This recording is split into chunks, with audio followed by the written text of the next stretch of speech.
Para a gente começar o nosso bate-papo sobre o Alzheimer, que é o tema de hoje, né? Como é que começa o mal do Alzheimer?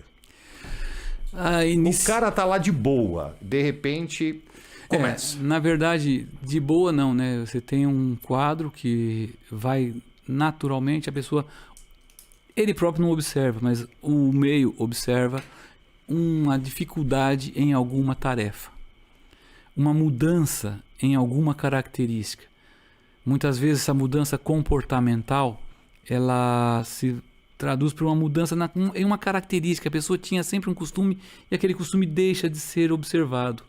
A pessoa tinha uma característica e parece que ganha uma nova qualidade, uma nova mudança. Então, essas mudanças sutis, né, no comportamento, que altera, parece que a personalidade da pessoa vai se modificando.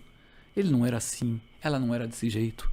Mas o senhor se refere o início é o sutil. Sim, nas frases preliminares. Começa a ficar agressivo, Depende, a pessoa pode ficar agressiva, a pessoa pode ficar uma pessoa que toda a vida foi muito cuidadoso, deixa de ser tão cuidadoso com as coisas. Repetitivo. A pessoa pode muitas vezes alterar a característica daquilo tudo que ela sempre fez, né? E você percebe, mas sempre há um nível de estranheza na atitude da pessoa. Quem convive conhece, as pessoas né? que convivem conhecem. Muitas vezes tem uma pessoa que trabalha com você e você fala assim, mas que gafe que essa pessoa cometeu, né? Tá estranho hoje, né? Estranho, uma gafe dessa, mas o que ele fez? Nossa, rapaz, que coisa estranha. E isso começa a se repetir. Uma mudança, assim, eu diria, inesperada, em uma atitude que não era prevista, né? E aos poucos, a pessoa pode até adquirir um certo comportamento um pouquinho desvairado em relação àquilo que ela era antes. Seja para uma pessoa muito jocosa, brincalhona, fica mais fechada, não ri mais, ele não é mais aquele.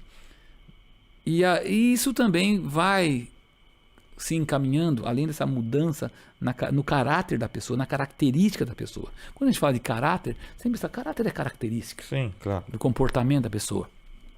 Você pode observar um declínio nas habilidades mentais. Ou seja, uma pessoa que sempre foi muito hábil, comunicativo, começa a ter um prejuízo vernacular. A pessoa não comunica mais como comunicava antes. Uma das formas de apresentação é uma afasia primária progressiva que pode acontecer. Você vê que o vernáculo da pessoa vai se tornando estreito, cada vez menos elaborado. E são dificuldade de entender. Dificuldade assim, você percebe com sutileza que algo está diferente. A memória não é mais a mesma, a pessoa não se recorda, talvez não reconhecimento de algumas pessoas. Isso é sinal inicial já, doutor? São sinais iniciais que a doença está presente. Tá. E muitas vezes você tem dificuldades de falar assim, mas espera aí, essa pessoa não tem o substrato completo do Alzheimer porque ele não está demenciado.